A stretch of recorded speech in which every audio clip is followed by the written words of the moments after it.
श्री गणेशाय नमः। श्री हरि। श्री हनुमान अंक। श्री भरत और हनुमान जी। लेखक श्री राम आश्रय प्रसाद सिंह जी। पूज्यपाद गोस्वामी तुलसीदास जी ने अपने इष्ट देव मर्यादा पुरुषोत्तम भगवान श्री राम के अतिरिक्त अपने ग्रंथों में जिन पात्रों को अपना आदर्श बनाया है, उनमें प्रेम मूर्ति श्री भरत एवं सेवा मूर्ति श्री हनुमान जी सर्वाधिक प्रशस्त हैं। हनुमान जी की रचनाओं में प्रेम, भक्ति और सेवा का जो सात्विक रूप मिलता है, वह अधिकांश इन दोनों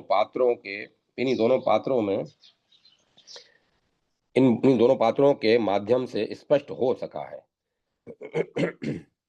वास्तव में भक्ति के जिन विविध रूपों का वर्णन मानस तथा अन्य ग्रंथों में किया गया है, उनकी समग्रता श्री भरत एवं श्री हनुमान जी के चरित्र में ही मिलती है। श्री भरत के माध्यम से प्रेम, दैन्य, तप एवं त्याग का तथा हनुमान जी के माध्यम से सेवा, कर्म, शक्ति एवं शौर्य का प्रतिपादन हुआ है। श्री रामचरितमानस में जब हम श्री भरत और हनुमान जी के चरित्र का अवलोकन करते हैं, तो बाहर से भिन्नता प्रतीत होने पर भी दोनों के पावन चरित्रों में अद्भुत साम्य है। दोनों ने स्वेच्छा से अपने आप को प्रभु श्री राम के चरणों में अर्पित कर दिया है। दोनों का जीवन अपने लिए न होकर प्रभु श्री राम के लिए है। भगवान श्री राम की इच्छा ही इन दोनों के लिए एकमात्र करणीय कर्म है। दोनों का मार्ग भिन्न है, पर लक्ष्य एक है। दोनों एक ही जगह पहुंचना चाहते हैं। पतित पावन भगवान श्री राम के दिव्य चरणों तक श्री भरत की मान्यता है, और हनुमान जी तो भगवान श्री राम के चरणों को छोड़ अन्यत्र रहते ही नहीं। अर्थ न धर्म न काम रुचि गति न चहूँ निर्बान, जन्म जन्म रति राम पद यह वरदान न आन। गोस्वामी जी ने बार बार हनुमान जी को भगवान श्री राम के चरणों पर प्रणिपात करते हुए दिखलाया है। प्रभु पहचानी परऊ गही चरना, सो सुख उमा जाई नहीं बरना, अस कही परऊ चरण अकुलाई, निज तनु प्रगति प्रीति उर छाई। सुनी प्रभु बचन बिलो की, मुख गात हर्षि हनुमंत, चरण परेऊ प्रेमाकुल त्राहि त्राहि भगवंत। श्री भरत और हनुमान जी दोनों सीता जी को मां मानते हैं, और सीता जी ने दोनों को आशीर्वाद भी दिया है। किंतु अंतर इतना ही है कि हनुमान जी को प्रकट रूप में और श्री भरत को अप्रकट रूप में। हनुमान जी को आशीष दीनी राम प्रिय जाना, होहु तात बल सील निधाना, अजर अमर गुण निधि सुत होहु, करहु बहुत रघुनायक छोहु। श्री भरत जी को सिय असीस असीस दीन्ही मन माही, मगन स्नेह देह सुधि नाही। श्री भरत और हनुमान जी दोनों भक्ति के आचार्य हैं। दोनों जीव को भगवान श्री राम तक पहुंचाते हैं। दोनों का जीवन परोपकार के लिए है। दोनों की यात्रा श्री राम कार्य के लिए होती है। श्री भरत की यात्रा भूमि पर होती है और हनुमान जी की यात्रा आकाश मार्ग से। श्री भरत लाल की यात्रा भाव की भूमि पर हुई और हनुमान जी की यात्रा चिदाकाश में। श्री भरत के साथ समाज है, हनुमान जी अकेले हैं। श्री भरत के समाज के साथ सबके अपने अपने वाहन। हनुमान जी के साथ कुछ नहीं। चिदाकाश की यात्रा में ज्ञान और वैराग्य के पंख एवं देहाभिमान से ऊपर उठना अनिवार्य है। इसीलिए हनुमान जी समुद्र के ऊपर आकाश मार्ग से जा रहे हैं। सागर देहाभिमान का प्रतीक है। विनय पत्रिका में गोस्वामी जी ने लिखा है, कुणप अभिमान सागर भयंकर घोर, विपुल अवगाह दुस्तर अपारम। अर्थात देहाभिमान अत्यंत भयंकर अथाह अपार एवं दुस्तर समुद्र है। अतः हनुमान जी देहाभिमान से ऊपर उठकर ज्ञान वैराग के पंख से चिदाकाश की यात्रा कर रहे हैं। चित्रकूट में श्री राम भरत मिलन और ऋषिमुख पर्वत के निकट श्री राम हनुमान मिलन में एक और अंतर द्रष्टव्य है। श्री भरत मिलते समय बिल्कुल चुप थे, श्री राम भी चुप थे और सारा समाज चुप था, किंतु हनुमान जी मिलते समय बोलते गए और प्रश्न पूछते गए। पर अंत में जब अपनी अज्ञता का बोध हुआ तब दीन भाव से प्रार्थना करने लगे। एकू में मंद मोह बस कुटिल हृदय अज्ञान, पुनि प्रभु मोहि विसारु दीन बंधु भगवान। तब भगवान श्री राम ने उन्हें हृदय से लगा लिया। श्री भरत और हनुमान जी ऐसे उच्च कोटि के संत हैं जो अपने पावन साहचर्य और दर्शन लाभ से सबको पवित्र करते हैं। हनुमान जी ऐसे संत के दर्शन से लंकनी जैसी निशाचरी यहाँ निशिचरी का कल्याण हो जाता है और उसे स्वर्ग तथा अपवर्ग के अलभ्य सुख से भी अत्यधिक सुख की प्राप्ति हो जाती है। तात मोर अति पुण्य बहुता, देखहूं नयन राम कर दूता। तात स्वर्ग अपवर्ग सुख धरई, तुला एक अंग। तुलना ताहि सकल मिली, जो सुख लव सत्संग। विभीषण भी हनुमान जी को संत कहकर संबोधित करते हैं। अब मोहि भा भरोसा हनुमंता, बिनु हरि कृपा मिलहि नहीं संता। भरद्वाज मुनि तो श्री भरत के दर्शन को श्री सीता राम के दर्शन का फल मानते हैं। वे भरतलाल जी से कहते हैं, सुनहु भरत हम झूठ न कहीं, उदासीन तापस बन रही। सब साधन कर सुफल सुहावा, लखन राम सिय दर्शन पावा।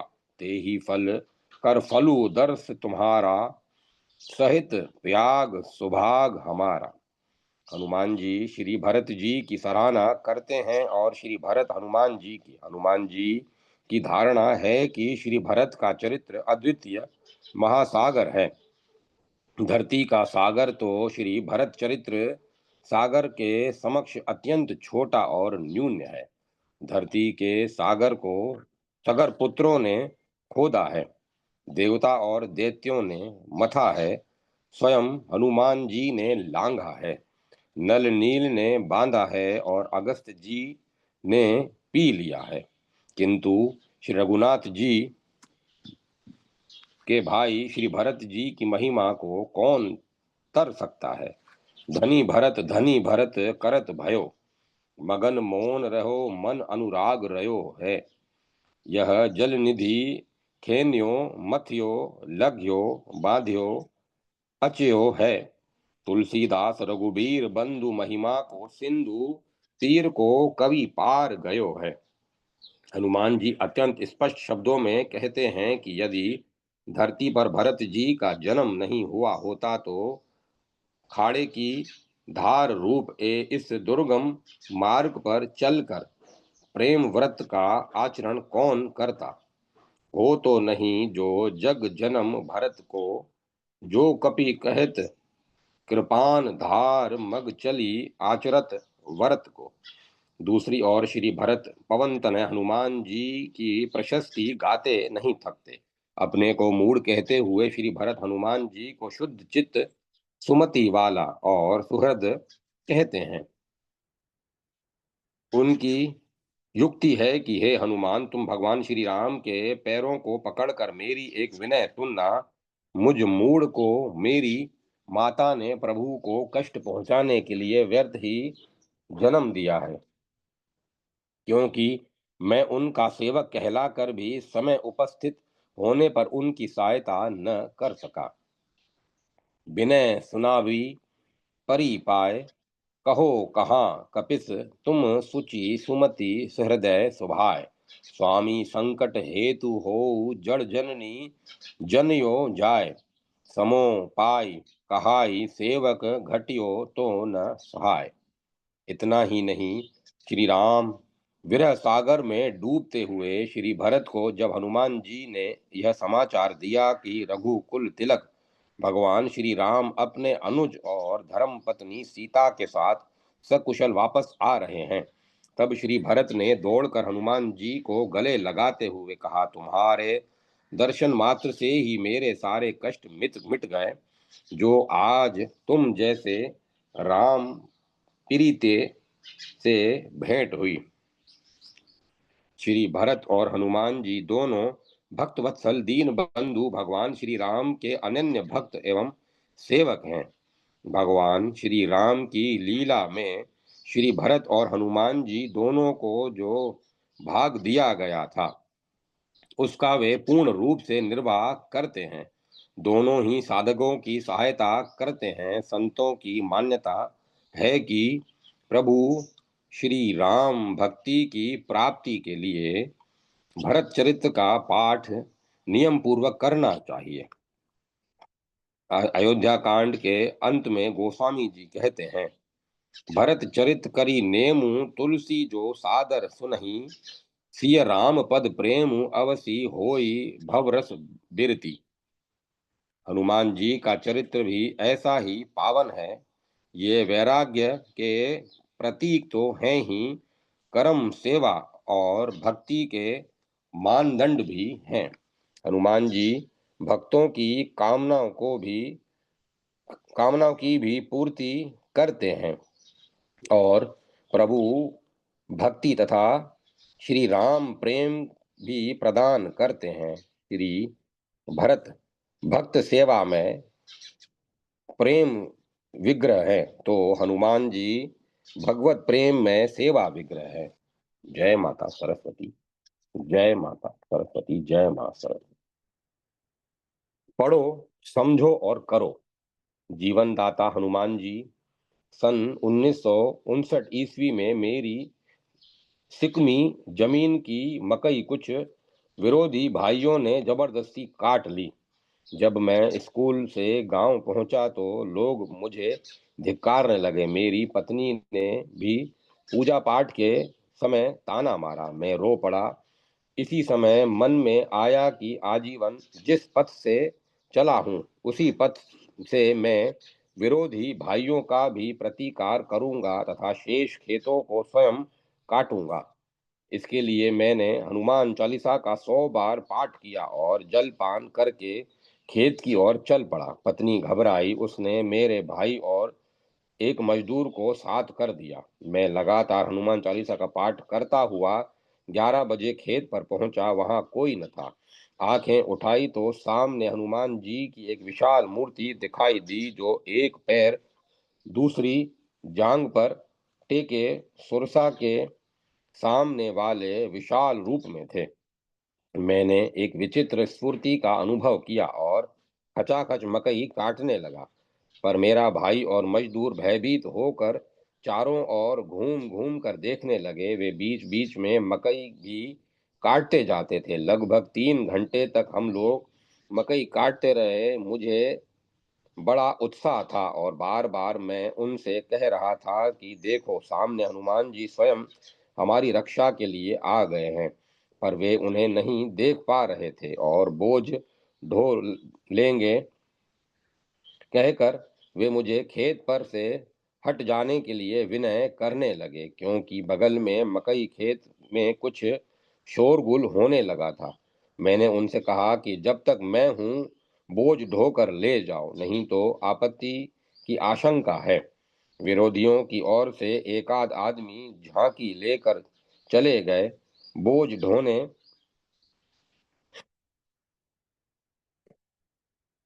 के बोझ होने में काफी समय लग गया। जब थोड़े से बोझ रह गए तब मेरा एक धोबी मित्र आया और वह मुझे वहां से खींच ले चला। मैं उसके साथ चला कि वह विशाल मूर्ति ओझल हो गई और हो हल्ला करते 22 विरोधी नौजवान बर्छे भालों के साथ हमारे चारों ओर खड़े हुए। हम कुछ संभले इससे पहले ही वे धड़ाधड़ मेरे धोबी मित्र को मारने लगे और मुझे उठाकर सघन मकई में ले गए। मेरे भाई को एक और पकड़ रखा। मैं आंखें बंद कर अब भी जय हनुमंत संत हितकारी, जय हनुमंत संत हितकारी गुनगुना रहा था। इतने में ही बाहर से आवाज आई, महावीर बजरंग बली की जय। और विरोधी कुछ घबराए हुए से बोले, क्या आप आपस में ही दंगा करना चाहते हैं?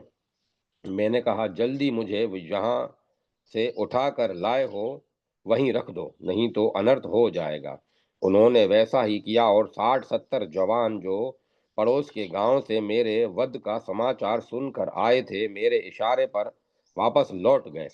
बात यह हुई कि पड़ोस के भाइयों ने मेरे मजदूर से जब यह हाल सुना, तब वे एकाएक जोश में आ गए थे। पर मेरी तथा विरोधी भाइयों की आंखों के सामने एक दूसरी ही झांकी थी, जिसके बल पर आज भी ये विरोधी भाई मेरे सहयोगी बने हुए हैं। अस्तु, एक भरोसा एक बल हो जाने पर श्री हनुमान जी महाराज रक्षा करते ही हैं। आवश्यक है सच्ची विश्वास की। हनुमान जी का भक्त एक भाई।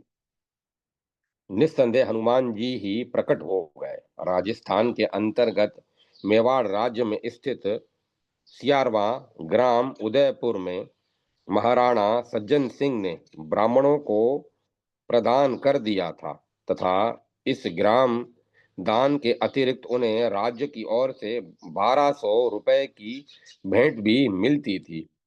इतना ही नहीं, ग्राम के लिए उन्हें कर भी नहीं देना पड़ता था। महाराणा सज्जन सिंह के उत्तराधिकारी महाराणा फतेह सिंह ने निश्चित प्रमाण अथवा किसी दान पत्र या ताम्र लेख के अभाव में ब्राह्मणों को उपयुक्त रकम देना बंद कर देने के साथ ही साथ अपने सियारवा ग्राम से कर लेने का भी निश्चय कर लिया। महाराणा के इस निर्णय से ब्राह्मणों के मन में अत्यंत क्षोभ हुआ।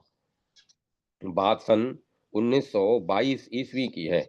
इन दिनों भारत के शासक अंग्रेज थे। उदयपुर के रेजिडेंट श्री विल्किंसन साहब थे तथा आबू में एजीजी श्री कालोन एलियट रहते थे।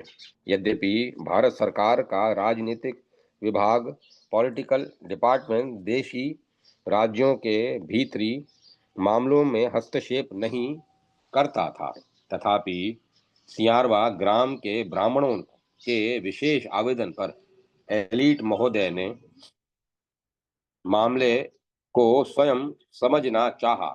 एक सुनिश्चित तिथि को वे सियारवा में रेजिडेंट के साथ वस्तु स्थिति का पता लगाने के लिए आ पहुंचे। उनके साथ महाराणा फतेह सिंह भी विराजमान थे।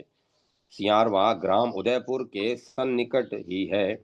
एक रमणीय स्थान में महाराणा ने श्री एलियट महोदय के पड़ाव का प्रबंध किया था। पड़ाव के निकट ही एक मनोरम बावली थी, जिसके किनारों पर संगमरमर का फर्श बड़ा सुहावना लगता था। बावली के किनारे पर एक विशाल वृक्ष भी था। वह नीरव स्थान पहाड़ तथा सघन वृक्षों से आच्छन्न था। महाराणा आदि अपने स्थान पर बैठे थे। ठीक सामने सियारवा के ब्राह्मण बैठकर अपने आवेदन का निर्णय सुनने के लिए सुमुत्सुक थे। यदि ग्राम दान तथा 1200 रुपयों की भेंट के संबंध में आप लोगों के पास कोई दान पत्र या ताम्र पत्र हो तो उसे इस न्यायालय में उपस्थित कर सकते हैं। एलिट महोदय ने निवरता भंग की। ब्राह्मण एक दूसरे का मुख देखने लगे। उनके प्रश्विन भाल से यह स्पष्ट हो गया था कि उनके पास कोई प्रमाण पत्र नहीं है। ग्राम के मुखिया मुख से एक शब्द भी न निकला। तब एक अधेड़ व्यक्ति ने साहसपूर्वक निवेदन किया कि महाराणा सज्जन सिंह ने ताम्रपत्र पर हस्ताक्षर तो किया था, पर हमें इस संबंध में अब कोई जानकारी नहीं है। यह बात प्राय निश्चित सी हो चली थी कि निर्णय सियारवा के ब्राह्मणों के विरुद्ध होगा। अचानक लोगों का ध्यान एक वृद्ध ब्राह्मण की ओर खिंच गया। वह लाठी के सहारे खड़ा था और आंखें बंद कर मन ही मन कुछ गुनगुना रहा था। वह मेवाड़ी बोली में अपने इष्ट देवता की स्तुति कर रहा था और कह रहा था कि हे देव, हमारे ग्राम के लोगों ने यदि जीवन में सदा सत्य का आश्रय लिया हो तो आप कृपा पूर्वक इस आकस्मिक संकट से हमें मुक्त करें, हमारी रक्षा करें, हमें विजय प्रदान करें। लोग ब्राह्मण को विस्मय भरी दृष्टि से देख ही रहे थे कि सहसा मनुष्य के आकार प्रकार का एक बंदर घने वृक्ष पर से बावली में कूद पड़ा। पल भर में ही बाहर आकर उसने एक ताम्रपत्र बावली में से निकालकर एलियट महोदय के सामने रख दिया और तत्काल वृक्ष पर चढ़ गया। ताम्रपत्र पढ़ा था। एलियट महोदय को बतलाया गया कि महाराणा सज्जन सिंह ने ब्राह्मणों की सदाचार निष्ठा एवं कर्तव्य परायणता से प्रसन्न होकर उन्हें सियासी सियारवा ग्राम प्रदान कर दिया था तथा साथ ही साथ उसे कर मुक्त भी कर दिया था। इस ताम्रपत्र पर महाराणी की मुद्रा अंकित है। लोग ताम्रपत्र से आश्चर्यचकित हो गए। वह बंदर यथा समय वृक्ष से उतर पड़ा और लोगों के देखते ही देखते उसने ताम्रपत्र पुनः बावली में फेंक दिया। मैं ताम्रपत्र का सम्मान करता हूं। अपने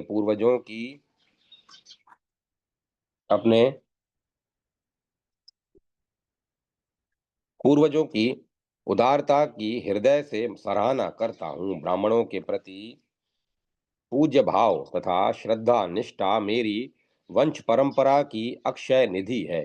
सियारवा ग्राम सदा ब्राह्मणों के अधिकार में रहेगा। यह कर मुक्त होगा। मेरी मेरे उत्तराधिकारी मेवाड़ के सभी भावी शासक मेरे इस वचन का आदर करेंगे। मेवाड़ कुल सूर्य की इस घोषणा से उपस्थित लोग रोमांचित हो उठे। निस्संदेह श्री हनुमान जी ने ही साक्षात प्रकट होकर अपने भक्त वृद्ध ब्राह्मण की मन कामना पूर्ण की है। मैं भी तो वे हैं भी तो वे अष्ट सिद्धि नौ निधि के दाता श्री अमरनाथ जी सत्संगी स्वामी श्री परसनाथ जी सरस्वती। लोभी को शिक्षा और भूखे को भिक्षा। जयपुर से कुछ ही दूर हनुमान जी के एक मंदिर में प्रतिवर्ष चैत्र शुक्ला पूर्णिमा को हनुमान जी हनुमान जयंती का मेला लगता है। आसपास के हजारों लोग मेले में आते हैं। 8-10 दिन पूर्व की ही दुकानदार अपनी दुकानें लगा देते हैं। पिछले 3 दिनों में यह मेला विशेष आकर्षक बन जाता है। एक धनाढ्य कंजूस हलवाई प्रतिवर्ष अपनी दुकान लगाकर बैठता है। इस वर्ष बरसात अच्छी होने के कारण लोगों की भीड़ भी अच्छी हो गई थी। उस हलवाई का नियम था मेले में मिठाइयों को तिगुने भाव में बेचना। भला ऐसा मौका बार बार कहाँ मिलता। आज मेले का अंतिम दिन था, इसीलिए वह जितना बन सके अधिक कमा लेने में लगा हुआ था। सायं संध्या का समय था। संध्या का समय था।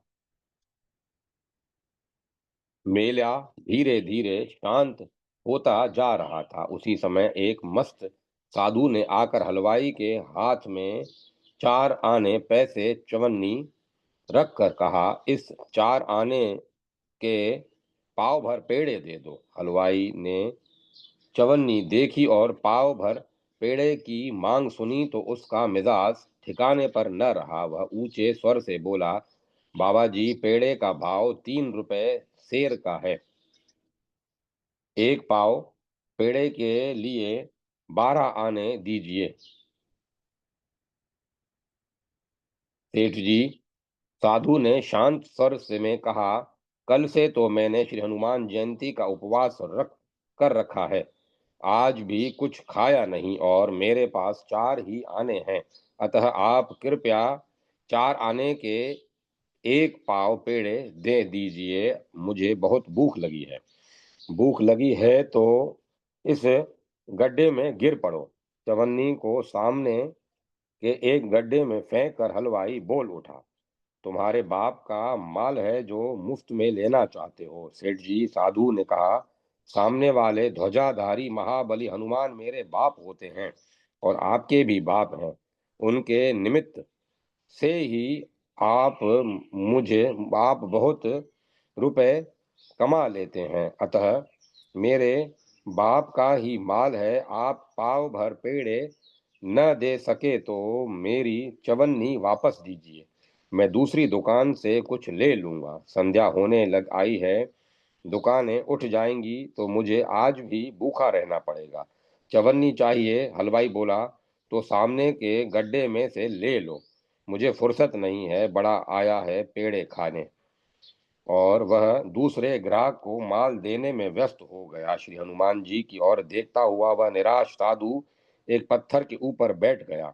सायंकाल होने के कारण धीरे धीरे ग्राहक भी कम होते जा रहे थे। इधर हलवाई दिन भर की कमाई हुई धनराशि गिनने में संलग्न हो गया।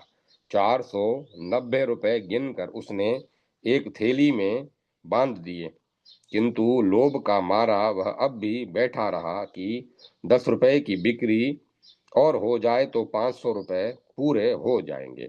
थोड़े ही समय में न मालूम कहाँ से 4 बंदर उस दुकान में घुस गए। एक बड़े बंदर ने 490 रुपये वाली थैली हड़प ली। दूसरा टोकरी में से मिठाई ले लेकर उछालने लगा और तीसरे ने शेर 1.5 शेर पेड़े लेकर उस साधु की गोद में रख दिए। और चौथा दुकान के द्वार पर पहरी बनकर चौकी करने लगा। यह सब देखते ही देखते हो गया। बहुत से लोग एकत्र हो गए। रुपए और माल सामान लूटे जाने के कारण लोभी हलवाई सिर पीट कर रोने लगा। रुपए की थैली लेकर बंदर सामने के पेड़ पर जा बैठा। अन्य वानर दुकान के माल सामान को नष्ट करके चले गए। केवल रुपयों की थैली लेकर एक वानर सामने वाले वृक्ष की डाली पर बैठा हुआ दिखाई पड़ता था। उसको प्रलोभन देकर थैली छुड़ाने के लिए प्रयत्न व्यर्थ हो चुके थे। आखिर हलवाई की आंखें खुल गई। सामने पत्थर पर बैठे हुए उस भूखे साधु के चरणों में नमस्कार कर वह कहने लगा, महाराज जी, मैं लुट गया। मैं आपके पैरों पड़ता हूँ। मेरे रुपए इस वानर से दिलवा दीजिए, नहीं तो मैं कहीं का न रहूंगा। मैं क्या कर सकता हूँ भाई? जिसके बाप के थे वही तो ले गया है रुपए। मेरी तो चवन्नी गई। अब मेरी चवन्नी को गड्ढे में से खोज कर ला दे। दूसरे के बाप के रुपए अपने बनाने में तो उन्हीं के चरणों में गिरना पड़ता है। इसीलिए मेरे पांव छूने से कुछ न मिलेगा। भगवान महावीर के चरणों में जाकर प्रार्थना करने से तुम्हें सब कुछ मिल सकता है। अन्य कोई उपाय नहीं। साधु ने कहा, पेड़ के टोकरे में पेड़े के टोकरे में बस 2-2.5 शेर ही पेड़े बच रहे थे। उन्हें लेकर हलवाई मंदिर में आया और हनुमान जी को भोग लगाकर सभी को प्रसाद बांट दिया। गड्ढे में फेंकी हुई चवन्नी और पाव भर पेड़े का प्रसाद उस साधु के हाथ में देकर उसने नम्र भाव से क्षमा मांगी। इस और पेड़ के ऊपर बैठे हुए वानर ने जोर से उस थैली को नीचे फेंक दिया। लोगों ने रुपए बटोर कर हलवाई को दे दिए। वे वानर देवता अदृश्य हो गए थे। श्री विनोद कुमार जी, एम पुरोहित। जय माता सरस्वती। जय मां सरस्वती। सबको बधाई हो। प्रभु की कृपा से निर्विघ्नता से ये ग्रंथ संपूर्ण हुआ। श्री हनुमान अंक संपूर्ण। ओम तत्सत। ओम तत्सत। ओम तत्सत।